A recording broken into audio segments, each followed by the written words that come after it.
आज मैं आपको अष्टमी और नवमी के लिए भोग प्रसाद के लिए काले चने बताने वाली हूँ, बिल्कुल मसालेदार लपटे हुए खास टिप्स एंड ट्रिक्स के साथ। और वीडियो पूरा देखिएगा क्योंकि मैं आपको एंड में बताने वाली हूँ एकदम झटपट से सूजी हलवा जो इसके साथ ही परोसा जाता है। इसे बनाने के लिए मैंने यहाँ पे 250 ग्राम काला चना लिया था। इसको मैंने पूरी रात के लिए भिगा दिया था। देखिए काफी अच्छे से फूल गए। इसको अभी हमें बॉईल करना है, तो इसको मैं ट्रांसफर कर लूंगी प्रेशर कुकर में।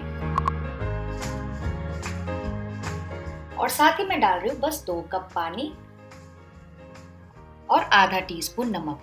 तो बहुत ज्यादा पानी और नमक फ्रेंड्स यहाँ पे हमको नहीं डालना है, क्योंकि हम ये पूरा पानी यूज करने वाले हैं, वरना आपके जो चना है ना बहुत ज्यादा नमकीन हो जाएंगे। तो इसको ढक के इसमें फिसल लगने देंगे, करीबन 6 से 7 सीटी बजने दीजिए। तो इसको मैं पीछे गैस में छोड़ देती हूँ। जब तक हम क्या करते हैं, बढ़िया सा मसाला तैयार कर लेते हैं इसके लिए। जिसके लिए बोल में मैंने लिया है आधा टीस्पून हल्दी, 2 टीस्पून भर के मैं डाल रही हूँ कश्मीरी लाल मिर्ची पाउडर बढ़िया से कलर के लिए, 2 टीस्पून भर के धनिया पाउडर, आधा टीस्पून जीरा पाउडर, थोड़ी सी काली मिर्च का पाउडर, आधा टीस्पून गरम मसाला। और ये देखिए मैं क्या यूज कर रही हूँ, 2 टीस्पून भर के मैं चना मसाला यूज कर रही हूँ। आप कोई भी ब्रांड का चना मसाला, छोले मसाला, जो भी स्पेशल मसाला आपको अच्छा लगता हो ना, आप डाल दीजिए। साथ ही मैं डाल रही हूँ 1 टीस्पून आमचूर, थोड़ा सा काला नमक करीबन आधा टीस्पून, और 2 टीस्पून भर के मैं डाल रही हूँ कसूरी मेथी। इससे बहुत ही अच्छा फ्लेवर छूटता है, खुशबू आती है जब तेल में पकता है तो। और अब हम इसमें डालेंगे पानी, तो करीबन 1/4 कप इसमें पानी डाल देंगे और इसका घोल तैयार कर लेंगे। ये देखिए एकदम गाढ़ा घोल तैयार हो गया है। इससे क्या होता है ना, जो आपके मसाले वगैरह है ना वो तेल में जलेंगे नहीं, क्योंकि हम पूरा ये घोल एक साथ डाल देंगे। चलिए चना भी चेक कर लेते हैं। ये देखिए चना एकदम फुल्ली तरीके से सॉफ्ट हो गया है। मैं आपको मैश करके भी दिखाती हूँ। काफी अच्छे से सॉफ्ट है अंदर, बिल्कुल ऐसा ही होना चाहिए, बिल्कुल भी कसर बाकी नहीं होनी चाहिए। तो इसको साइड में रख देंगे। लेकिन इसका जो पानी है ना फ्रेंड्स, ये वाला काला पानी, इसको अभी हमें बिल्कुल भी फेंकना नहीं, काफी फ्लेवर होता है। इससे हम अपने चना को मॉइस्चर देंगे। तो पैन में मैं गरम करूँ 2 टेबल स्पून घी, आप चाहे तो तेल भी गरम कर सकते हैं। फिर मैं इसमें डाल रही हूँ 1 टीस्पून जीरा, 1/4 टीस्पून में डाल रही हूँ हींग, 1 टेबल स्पून बारीक कटी हुई अदरक, थोड़ी सी स्लिट ग्रीन चिलीज, आप चाहे तो इसके बदले आप बारीक काट के भी डाल सकते हैं। इन सारे मसालों को थोड़ा सा फ्राई कर लेंगे।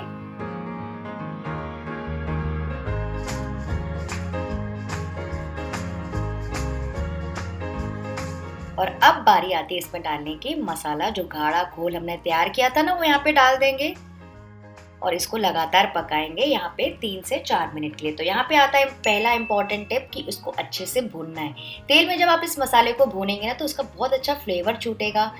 जो मसाले हैं ना बिल्कुल भी जलेंगे नहीं, और जब तेल और पानी में मसाले पकते हैं ना, तो उसका रियल फ्लेवर छूटता है। तो इसको लगातार ऐसे भूनते जाइए 2 मिनट के लिए। ये देखिए आप देख सकते हैं कि मसाला थोड़ा सा गाढ़ा होने लगा है, ऊपर से तेल भी छूटने लगा है। ये देखिए आपको मैं कंसिस्टेंसी दिखाती हूँ। जब ऐसी कंसिस्टेंसी पे आ जाएगा ना, तो यहाँ पे हम इसमें डाल देंगे हमारे बॉईल किए हुए चना। तो सबसे पहले चना निकाल के डाल दीजिए, बाद में हम बाकी का पानी डालेंगे, डिपेंडिंग हमको कितना पानी लग रहा है। तो चना को इसमें डाल दीजिए। थोड़ा पानी अगर उसके साथ में डल भी जाए तो भी चलेगा, लेकिन बहुत ज्यादा पानी अभी हमको नहीं डालना है। तो पूरा चना डालने के बाद इसको हमें पकाना है 6 से 7 मिनट के लिए, या फिर जब तक कि पूरा मसाला इसमें अच्छे से कोट ना हो जाए। तो इसको लगातार ऐसे पहले हाई फ्लेम पे भूनते जाइए। उससे क्या होगा ना, जितना भी पानी है वो सूख जाएगा और अच्छी सी कोटिंग आ जाएगी चना के बाहर। अच्छा मान लीजिए अगर आपको और गाढ़ी कोटिंग चाहिए ना फ्रेंड्स, तो आप क्या कीजिएगा, 2 टीस्पून बेसन डाल दीजिएगा। जब हमने मसाला बनाया था ना, मसाले का घोल, तो वहां पे आप 2 टीस्पून बेसन या फिर आटा भी डाल सकते हैं थिक करने के लिए।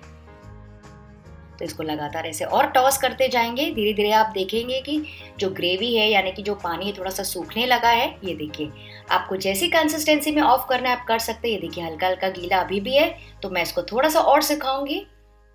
और आप चाहें तो इसको ढक के भी छोड़ सकते हैं लो मीडियम फ्लेम पे करीबन 4 से 5 मिनट के लिए, या फिर जब तक ये जो पानी है पूरा सूख ना जाए और अच्छे से सेट ना हो जाए।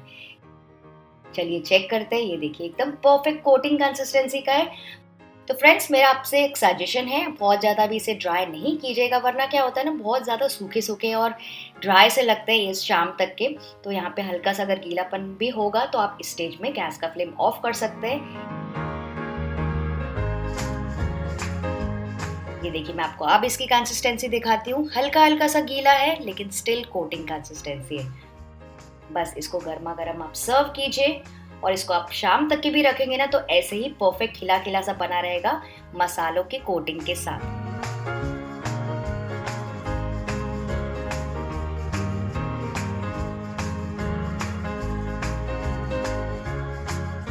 तो इसको नॉर्मली सर्व किया जाता है कन्या पूजन में, इसका भोग लगाया जाता है, लेकिन इसके साथ बनाया जाता है सूजी का हलवा। तो चलिए मैं आपको झटपट से सूजी हलवा की भी रेसिपी बता देती हूँ, जिसके लिए कढ़ाई में सबसे पहले गरम करेंगे 1 टेबलस्पून घी। इसमें सबसे पहले थोड़े से काजू और बादाम फ्राई कर लेंगे। तो इसको लो मीडियम फ्लेम पे 1 मिनट के लिए फ्राई कर लीजिए और जैसे ही आपको लगेगा कि ब्राउन होने लगे हैं, गैस का फ्लेम आप बंद कर सकते हैं और इसमें हम डालेंगे थोड़े से पिस्ता और किशमिश, क्योंकि इस ड्राई फ्रूट्स को ना पकने में बहुत ज़्यादा समय नहीं लगता है। पिस्ता जल्दी से डार्क हो जाएगा और किशमिश भी देखिए काफ़ी अच्छे से फूल गई है। बस इस स्टेज में इसको निकाल देंगे। बहुत ज़्यादा डार्क बिल्कुल नहीं करना है फ्रेंड्स, वरना उसमें स्मेल आ जाएगी। और इसी में हम डालेंगे बाकी का घी। तो आधा कप घी में से ही मैंने ये 1 टेबलस्पून घी लिया था, तो इसमें हम डाल देंगे बाकी का घी।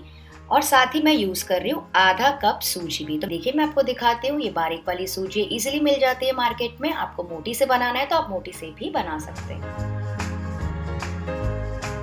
और अब इसको लगातार भूनते जाएंगे। तो फ्रेंड्स यहाँ पे जो मेजरमेंट्स है और जो भी रेशियोस है वो बहुत ज़्यादा इंपॉर्टेंट है। मैंने यहाँ पे यूज़ किया आधा कप घी और साथ ही मैंने यूज़ किया आधा कप ही सूजी, और आगे भी मैं यूज़ करने वाली हूँ आधा कप शक्कर। तो वो मैं आपको आगे बताते जाऊँगी। आप वीडियो पूरा वॉच कीजिएगा, आपको बहुत ज़्यादा मज़ा आने वाला है। मैं आपको बताने वाली हूँ सारे सीक्रेट्स, टिप्स एंड ट्रिक्स के साथ।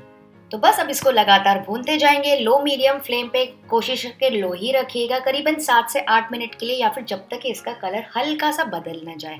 ये देखिए थोड़ा सा भुनना स्टार्ट हो गया है। तो करीबन 3 से 4 मिनट के बाद मैं इसमें डाल रही हूँ 1 टेबलस्पून बेसन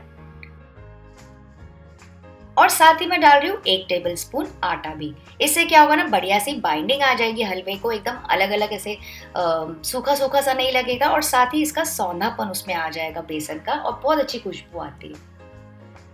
और फिर इसके साथ भी इसको और भूनेंगे करीबन 5 से 6 मिनट के लिए।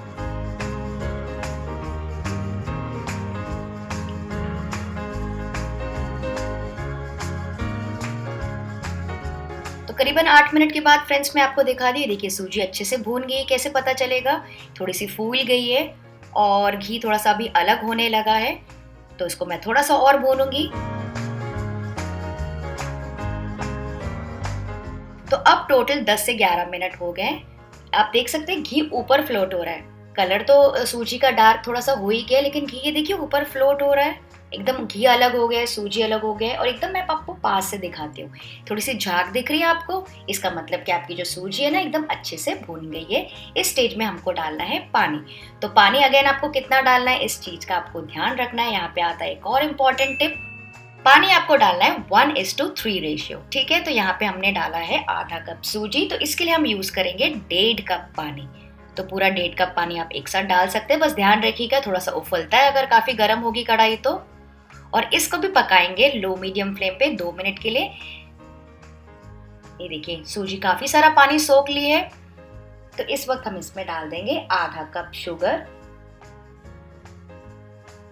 और इसे भी पकाएंगे 1 और मिनट के लिए, जैसे कि जो चीनी है ना वो पूरा अपना पानी छोड़ दे और उसी चीनी के पानी में ना ये जो सूजी है अच्छे से पकेगी और रसीली मीठी हो जाएगी। तो ये देखिए जब आपको लगेगा कि शुगर काफ़ी सारा पानी छोड़ दी है और पक रही है उसमें, तो इसको लिड से कवर करके छोड़ देंगे लोएस्ट फ्लेम पे 3 से 4 मिनट के लिए, या फिर जब तक ये थोड़ी सी अच्छे से सेट ना हो जाए। तो लिड हटा के चेक करते हैं। सुपर्ब, आप देख सकते हैं सूजी अच्छे से सेट हो गई है, फूल भी गई है, काफ़ी नरम है हलवा, इस वक्त गीला गीला सा है। तो इस स्टेज में हम इसमें डाल देंगे थोड़ा सा इलायची पाउडर। मैं यहाँ पे 2 इलायची से तोड़ के डाल रही हूँ और जो पहले ड्राई फ्रूट्स हमने फ्राई करके रखे थे।